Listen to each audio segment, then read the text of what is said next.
വിനിയേഴ്സ് നമ്മൾ ചെയ്യുന്നതിൻ്റെ മുന്നേ ആദ്യം കുറേ ഫോട്ടോഗ്രാഫ്സ് എടുക്കും. ഫ്രണ്ടിൽ നിന്ന്, സൈഡിൽ നിന്ന്, ലെഫ്റ്റ് റൈറ്റ് എല്ലാം ഫോട്ടോഗ്രാഫ്സ് എടുക്കും. ഇപ്പൊ കൂടുതലായി കേൾക്കുന്ന ഒരു ടേമാണ് ഡെന്റൽ ഇംപ്ലാന്റ്സ്. അത് ടൈറ്റേനിയമാണ്. അതിൻ്റെ ഒരു ഗുണമെന്ന് വെച്ച് കഴിഞ്ഞാൽ അത് ഇൻഫെക്ഷൻ ആവില്ല. ഒരു ബയോമിമെറ്റിക് റെസ്റ്റോറേഷൻ ആണ് ചെയ്യേണ്ടത്. ബയോ എന്ന് പറഞ്ഞാൽ നേച്ചർ, മിമെറ്റിക് എന്ന് പറഞ്ഞാൽ ലൈക്ക്.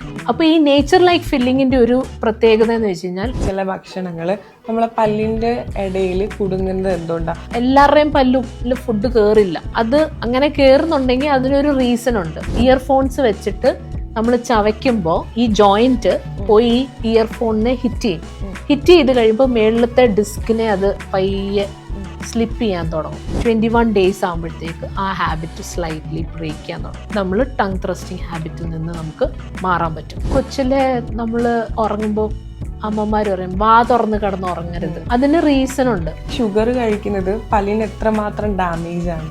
ഗമ്മി സ്മൈൽ ഉള്ളവർക്ക് ഗം മോഡിഫിക്കേഷൻ ആയിരിക്കും ചെയ്യേണ്ടത്. അവർക്ക് ചിലപ്പം മിനി ഇംപ്ലാന്റ്സ് എന്ന് പറഞ്ഞ സാധനം കൊടുത്തിട്ട് പല്ല് മേളിലോട്ടാക്കേണ്ടി വരും.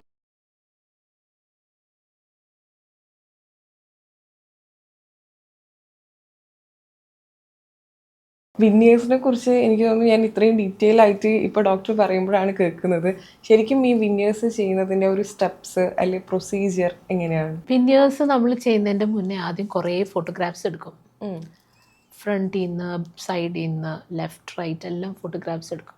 എന്നിട്ട് നമ്മൾ സംസാരിപ്പിച്ച് നോക്കും. അതും വീഡിയോ ഞങ്ങൾ ഷൂട്ട് ചെയ്യും. എന്താണ് വേണ്ടതെന്ന് നമ്മൾ നോക്കും. ചിലർക്ക് ജസ്റ്റ് കുഞ്ഞി പല്ലുകളായിരിക്കും, ചിലർക്ക് കൂടുതൽ ഗംസ് ആയിരിക്കും കാണുന്നത്, ഗമ്മി സ്മൈലായിരിക്കും. ചിലർക്ക് സ്പേസിങ് ആയിരിക്കും ഒരു ഇഷ്യൂ, ചിലർക്ക് കളറായിരിക്കും ഇഷ്യൂ, ചിലർക്ക് ഇങ്ങനെ കുറച്ച് പൊന്തിയിരിക്കുന്നതായിരിക്കും ഇഷ്യൂ, ചിലർക്ക് സൈഡ് പ്രൊഫൈൽ ആയിരിക്കും ഇഷ്യൂ.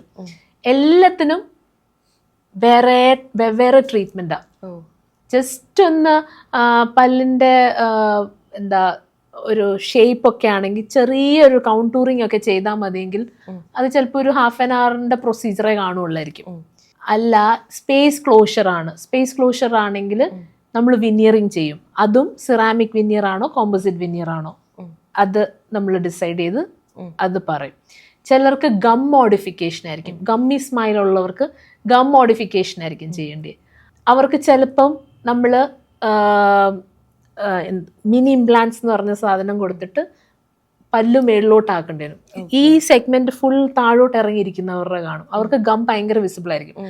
അപ്പം നമ്മൾ ഈ ബ്രേസസ് ട്രീറ്റ്മെന്റും ടാഡ് എന്ന് പറഞ്ഞ ഈ മിനി ഇംപ്ലാന്റ്സും ഇട്ടിട്ട് ഈ ഫുൾ സെഗ്മെന്റ് മേളിലത്തെ സെഗ്മെന്റ് മേളിലോട്ടാക്കും. അത് ബ്രേസസ് ട്രീറ്റ്മെന്റ്, ഓർത്തോ ട്രീറ്റ്മെന്റ് അകത്ത് വരും. അലൈനർ ട്രീറ്റ്മെന്റ് സ്പേസ് ക്ലോഷർ ചെയ്യാൻ, എല്ലാ പല്ലും ഇങ്ങനെ അകന്നിരിക്കുക, അതിനെ ക്ലോസ് ചെയ്യുക. അല്ലെങ്കിൽ ക്രൗഡിങ്, ഫ്രണ്ട് ടൂത്തിന്റെ അലൈൻമെന്റ് തെറ്റിയിരിക്കുകയാണെങ്കിൽ അത് നേരെ ആക്കുക. ഇതെല്ലാം സ്മൈൽ കറക്ഷൻ ആണ്. ചിലരുടെ ഫുൾ മാക്സില, ഈ അപ്പർ ജോ ഫുൾ ഉന്തിയിരിക്കുകയായിരിക്കും, ചിലരുടെ താഴത്തെ കീഴ്ത്താടി ഉന്തിയിരിക്കുകയായിരിക്കും. അപ്പൊ അത് സർജിക്കലിലോട്ട് പോകും. അപ്പോൾ സ്മൈൽ കറക്ഷൻ എന്ന് പറയുന്ന ഒരു വേഗ് ടേം ആണ്. അതിൻ്റെ അകത്ത് ഇത്രയും കാര്യങ്ങളുണ്ട്. എന്തുകൊണ്ടാണ് നമ്മളെ പല്ല് ഉന്തുന്നത്? അതിന്റെ ഒരു റീസൺ എന്താ? പല്ല് കൊച്ചിലെ നമ്മൾ ഉറങ്ങുമ്പോൾ അമ്മമാർ പറയും വാ തുറന്ന് കിടന്ന് ഉറങ്ങരുത്. അതിന് റീസൺ ഉണ്ട്. വാ തുറന്ന് കിടന്ന് ഉറങ്ങുമ്പോൾ പല്ലിന് കോണ്ടാക്റ്റ് ഇല്ല. വാ അടച്ചു കിടക്കുമ്പോഴത്തേക്ക് ലിപ്സ് എല്ലാം അടഞ്ഞിങ്ങനെ ഇരിക്കുമ്പോഴത്തേക്ക് പല്ല് അതിൻ്റെ പൊസിഷനിലിരിക്കും. വാ തുറന്ന് കിടക്കുമ്പോഴത്തേക്ക് പല്ല് രണ്ടും കോണ്ടാക്റ്റ് അല്ലാതെ ഇരിക്കുന്നത്. അപ്പം പല്ല് ഗ്രോ ആവാനുള്ള ടെൻഡൻസി ഉണ്ട്, കിളന്ന് പോകാനുള്ള ടെൻഡൻസി ഉണ്ട്. അപ്പോൾ വാ തുറന്ന് കിടക്കാൻ കാരണം എന്താ? എന്തെങ്കിലും എയർവേ, മൂക്കിൽ നിന്ന് ശ്വാസം എടുക്കാൻ ബുദ്ധിമുട്ടുണ്ടെങ്കിലോ അത് കണ്ടുപിടിക്കണം. ENT അടുത്ത് പോയിട്ട് അത് നമ്മൾ റൂൾ ഔട്ട് ചെയ്യണം. എന്തെങ്കിലും പോളിപ്പുണ്ടോ, അല്ലെങ്കിൽ ഡീവിയേറ്റഡ് നേസൽ സെപ്റ്റം ഉണ്ടോ, എഡിനോയിഡ്സ് ഉണ്ടോ, ഇതൊക്കെ റൂൾ ഔട്ട് ചെയ്തിട്ട് അത് കണ്ടുപിടിക്കണം. വാ തുറന്ന് കിടക്കുവാണെങ്കിൽ പല്ല് പൊന്തും. വെള്ളം കുടിക്കുമ്പോൾ ശ്രദ്ധിച്ചാൽ മതി. ചിലർ ഇങ്ങനെ ഫുൾ ലിപ്സ് വെച്ചാണ് കുടിക്കുന്നത്. ചിലർ വെള്ളം കുടിക്കുമ്പോഴത്തേക്ക് അറിയത്ത് പോലും ഇല്ല, ഇത് മാത്രം ഒന്ന് അനങ്ങുന്ന കാണാം. ലിപ്സ് വെച്ച് കുറേ കഷ്ടപ്പെടുന്നവരുടെ ആക്ച്വലി ടങ് ത്രസ്റ്റിംഗ് ഹാബിറ്റ് ഉള്ളവർ അത് ചെയ്യുന്നത്. അവരെ ജസ്റ്റ് ഒന്ന് ലിപ്സ് നമ്മൾ ഇങ്ങനെ ഒന്ന് മാറ്റി കൊടുക്കുമ്പോൾ അവർ നാക്ക് വെച്ചിങ്ങനെ പുഷ് ചെയ്യും. അത് ഈ മുന്നിലത്തെ പല്ല് ഇങ്ങനെ പൊന്തി പൊന്തി വരും. സ്വോളോയിങ് ടെക്നിക് ശരിയല്ലെങ്കിലും ഈ പ്രശ്നം. അപ്പോൾ അവരോട് ഞങ്ങൾ എന്താ പറയുന്നതെന്ന് ചോദിച്ചു കഴിഞ്ഞാൽ അവർ മൈൻഡ്ഫുള്ളി വെള്ളം കുടിക്കാൻ പറയും. ഒരു കുപ്പി വെള്ളം എടുക്കുക, എവിടെയെങ്കിലും ഇരിക്കുക, വെള്ളം സിപ്പ് ചെയ്ത് കുടിക്കാം. സിപ്പ് ചെയ്ത് കുടിക്കുമ്പോൾ നാക്ക് 2 പല്ലിൻ്റെയും ബാക്കിലൊരു ബൾബ് പോലൊരു സാധനം ഫീൽ ചെയ്യും. ആ സ്ഥലത്ത് നാക്കിൻ്റെ ടിപ്പ് പ്രസ് ചെയ്തിട്ട് വേണം വെള്ളം ഇറക്കാൻ. പല്ലേൽ ത്രസ്റ്റ് ചെയ്യരുത്, പല്ലേൽ പുഷ് ചെയ്യരുത്. അങ്ങനെ നമ്മളൊരു 15 മിനിറ്റ്സ് രാവിലെ ചെയ്യുക, രാത്രി ഉറങ്ങുന്നതിൻ്റെ മുന്നിൽ 15 മിനിറ്റ്സ് ചെയ്യുക. അങ്ങനെ ചെയ്ത് വരുമ്പോൾ ഒരു 21 ഡേയ്സ് ആകുമ്പോഴത്തേക്ക് ആ ഹാബിറ്റ് സ്ലൈറ്റ്ലി ബ്രേക്ക് ചെയ്യാൻ തുടങ്ങും. അതങ്ങനെ നമ്മൾ മൈൻഡ്ഫുള്ളി അങ്ങനെ ആലോചിച്ച് വെള്ളം കുടിക്കാൻ തുടങ്ങി കഴിഞ്ഞ് കഴിഞ്ഞാൽ നമ്മൾ ടങ് ത്രസ്റ്റിംഗ് ഹാബിറ്റിൽ നിന്ന് നമുക്ക് മാറാൻ പറ്റും. ശരിക്കും ഈ ഷുഗർ കഴിക്കുന്നത് പല്ലിന് എത്രമാത്രം ഡാമേജ് ആണ്? Sugar കഴിക്കുന്നതല്ല damage. ഷുഗർ കഴിച്ചോ, പല്ല് നല്ലതായിട്ട് കഴുകി സൂക്ഷിച്ചാൽ മതി. സ്റ്റിക്കി ആയിട്ടുള്ള ചോക്ലേറ്റ്സ് കഴിക്കുവാണെങ്കിൽ അത് കഴിഞ്ഞൊന്ന് ടൂത്ത് പേസ്റ്റ് ഇല്ലാതെ ഒന്ന് ബ്രഷ് ചെയ്യൂ, നല്ലതായിട്ട് വാ കഴുകുകയോ. ഇരിക്കല് ബേസിക്കലി ഇത് പോയി പല്ലിൽ ഇരിക്കരുത്. കഴിക്കുന്നതല്ല പ്രശ്നം. കഴിച്ചു കഴിഞ്ഞിട്ട് മേക്ക് ഷുവർ പല്ലിലില്ല, കഴിച്ചത് പല്ലിലില്ല. പല്ലിലിരിക്കുവാണെങ്കിലാണ് ഇത് പോയി പ്രശ്നം ഉണ്ടാക്കുന്നത്. ഞാൻ ആദ്യമായിട്ടാണ് ഒരു ഡോക്ടർ ഫുഡ് കഴിക്കുമ്പോൾ ഇയർഫോൺ വെക്കരുത് എന്ന് പറയുന്നത്. അതെന്തുകൊണ്ടാണ്? ഫുഡ് കഴിക്കുമ്പോൾ ഇയർഫോൺ വെച്ച് കഴിയുമ്പോഴത്തേക്ക് ഇയർഫോൺ ഇങ്ങനെ ചെവിയിൽ വെച്ചിട്ട് വെറുതെ ചെവിയിൽ കൈയിട്ടെ ഇങ്ങനെ, എന്നിട്ടിങ്ങനെ ചവച്ച് നോക്കിയ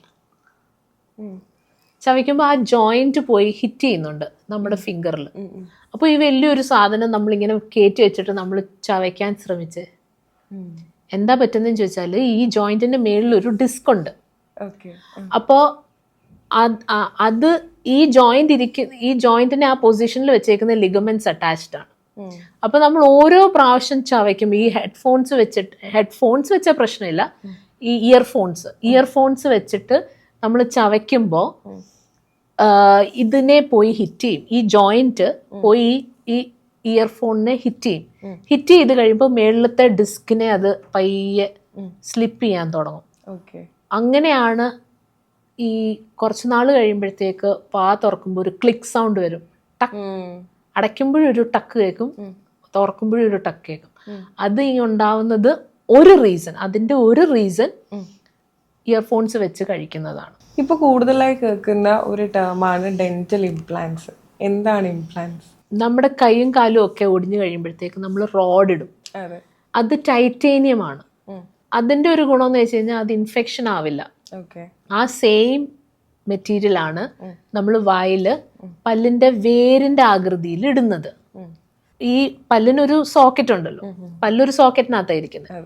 ആ സോക്കറ്റില് ഈ ടൈറ്റേനിയത്തിന്റെ ഇംപ്ലാന്റ്, പല്ലിന്റെ വേര് പോലെ തന്നെ ഇരിക്കുന്ന ഒരു സാധനം അകത്തോട്ട് ഇൻസേർട്ട് ചെയ്ത് വെക്കുന്നു.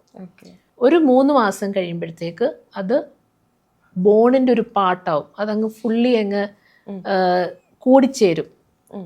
ബോണുമായിട്ട് കൂടിച്ചേർന്ന് കഴിയുമ്പോഴത്തേക്ക് നമുക്ക് ആ ഒരു സ്ക്രൂവിൻ്റെ മേളിൽ പല്ല് സ്ക്രൂ ചെയ്ത് വെക്കാൻ പറ്റും.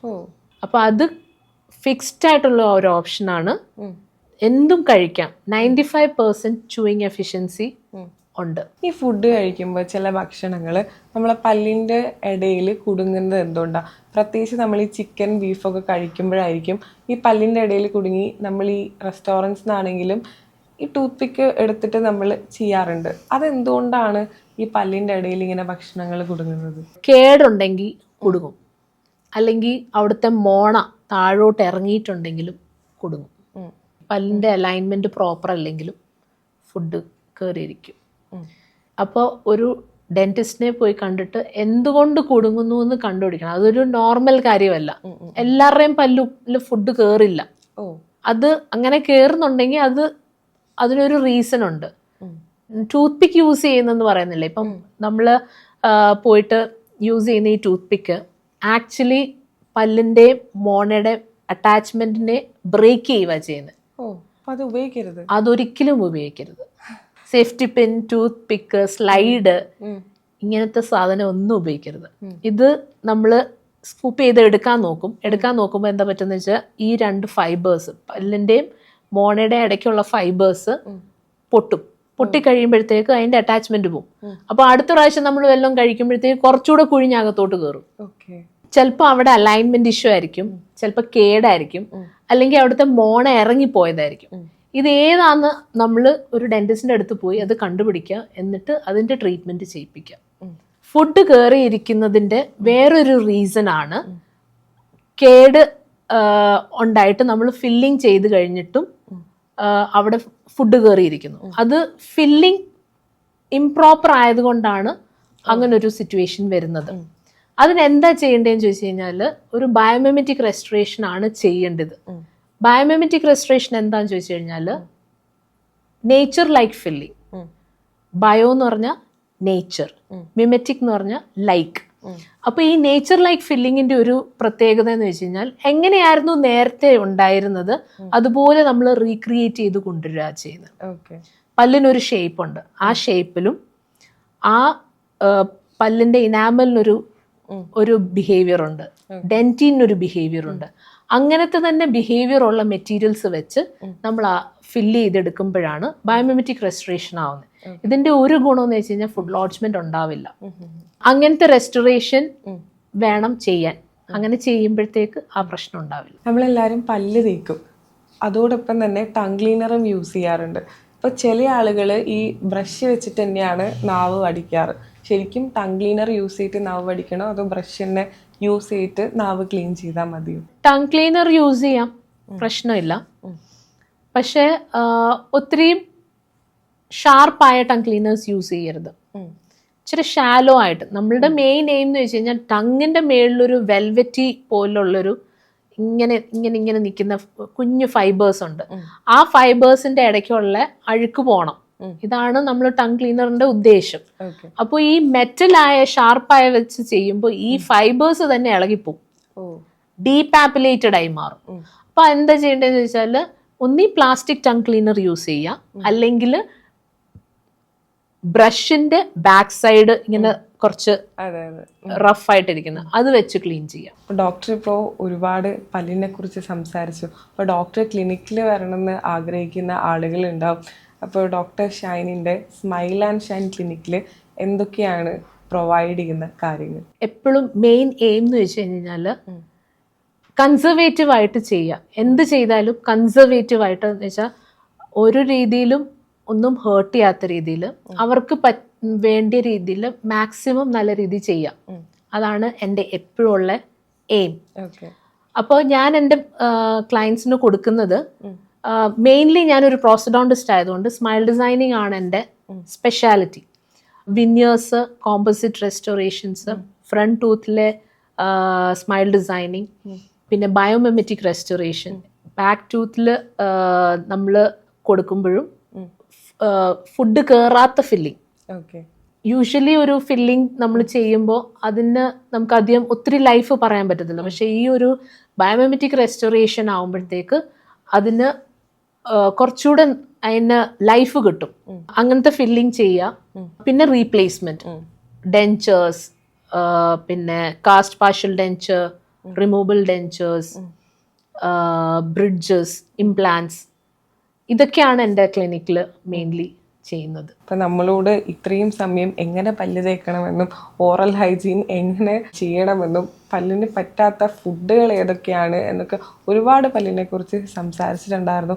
ഇനിയും നമ്മൾ സംസാരിക്കാത്ത ഒരുപാട് ടോപ്പിക്സ് ഉണ്ട്. അത് നമുക്ക് അടുത്തൊരു സെഷനായിട്ട് നമുക്ക് വീണ്ടും എടുക്കാം. എന്തായാലും താങ്ക് യു ഡോക്ടർ.